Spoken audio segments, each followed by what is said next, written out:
Bonjour mes amis, que le Saint-Esprit illumine la compréhension de chacun d'entre vous pour que vous puissiez alors boire de sa parole et je dirais vous enivrer de sa parole pour entrer dans un état de joie, d'allégresse parfaite du Seigneur Jésus-Christ. Bien, voyez quelle merveille. Nous sommes en train de parler du « il est écrit ». Ce qui est écrit est écrit. Ce qui est écrit ne peut pas s'éteindre en relation à la parole de Dieu. Ce qui est écrit ne peut pas s'effacer, ne peut pas s'oublier. On ne peut pas non plus considérer ou penser que c'est à la manière de chacun d'entre nous. Non, ce qui est écrit, c'est ce qui est écrit, c'est ce qui est déterminé. Donc, quand la personne prête attention à ce qui est écrit et appuie sa vie, base sa vie sur ce qui est écrit, elle est alors dans l'esprit de celui qui a écrit, de celui qui a parlé, de celui qui a dicté, qui a écrit. Donc, voyez seulement, Jésus disait aux Juifs qui croyaient en lui, non tous, mais ces Juifs qui croyaient en lui, si vous demeurez dans ma parole, vous êtes vraiment mes disciples. Demeurer dans la parole de Jésus, c'est continuer à suivre ce qui est écrit, ce qui est déterminé, indépendamment de ce que nous sentons, indépendamment de ce que nous voulons, indépendamment des circonstances, peu importe. Rien n'importe. Ce qui compte, c'est ce qui est écrit. Et nous obéissons, et nous suivons, et nous ne discutons pas, et nous n'essayons pas de nous justifier, de justifier les propres erreurs ou volontés, etc. Quand la personne demeure dans la parole de Dieu, quand elle demeure dans la parole de Dieu, elle demeure en Dieu. Parce que la parole est Dieu. C'est Dieu là, écrit.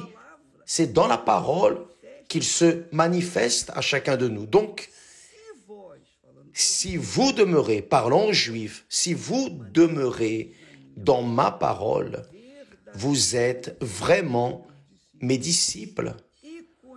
Vous connaîtrez la vérité et la vérité vous affranchira. Donc, Jésus était en train de parler aux Juifs qui avaient beaucoup de vastes connaissances de la parole, de la loi de Moïse. Il parlait à des personnes qui connaissaient sa parole.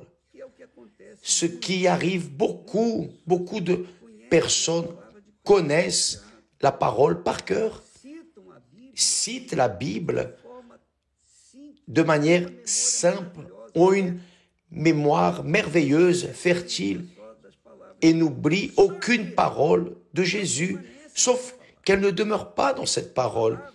La parole est seulement quelque chose d'appris par cœur, quelque chose qui a été absorbé, mais cette parole ne dit rien, elle ne change rien dans leur vie. C'est-à-dire, ce sont des personnes viciées dans la parole, mais dans les attitudes, elles sont complètement aveugles et insensées, parce que lorsque la personne demeure dans la parole de Dieu, elle demeure en Dieu. Jésus a dit, si vous demeurez dans ma parole, vous êtes vraiment mes disciples.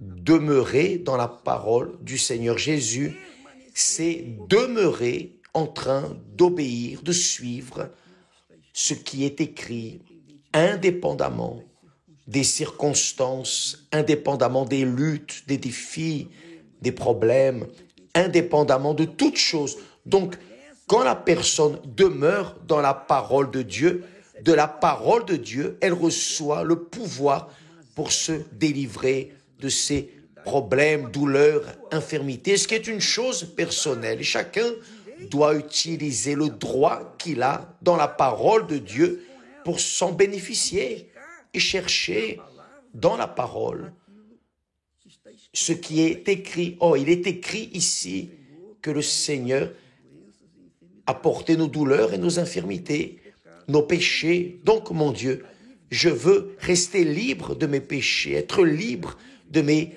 maladies, de ces vices. Je veux être libre de cette vie de disgrâce que j'ai vécue. Je connais ta parole, je cite l'Éternel est mon berger, je ne manquerai de rien. Mais excuse-moi, tout me manque. Pourquoi? Parce que la personne ne demeure pas dans la parole. La parole est seulement pour être citée, mentionnée, mais non obéie. Et donc là, ça ne marche pas. Viennent des frustrations dans la vie spirituelle. C'est pour cela que lorsque la personne reçoit le Saint-Esprit, elle demeure. Tant que la personne ne reçoit pas le Saint-Esprit, elle ne demeure pas. Elle est convaincue de la parole, mais elle n'obéit pas, parce qu'elle n'a pas l'esprit de la parole, qui est le Saint-Esprit. Demain, nous parlerons plus à ce sujet. Et le 19, nous aurons cette grande concentration de foi dans le monde entier, donnant aux personnes le droit d'arriver et de dire « Mon Dieu, je veux une dernière chance, une seule chance pour changer ma vie. Aide-moi. » Vous qui avez ce désir ici dans votre cœur, ne dites à personne. Vous ne le dites à personne, mais vous vous sentez sans saveur, insipide. Et pour cela, vous êtes une personne malheureuse. Donne-moi une dernière chance, Seigneur. Le 19 juin, dans toutes les églises universelles, et je serai au temple de Salomon, aussi en train de participer avec vous, ministrant pour vous ce que Dieu nous a donné. Que Dieu vous bénisse au nom du Seigneur Jésus. Amen.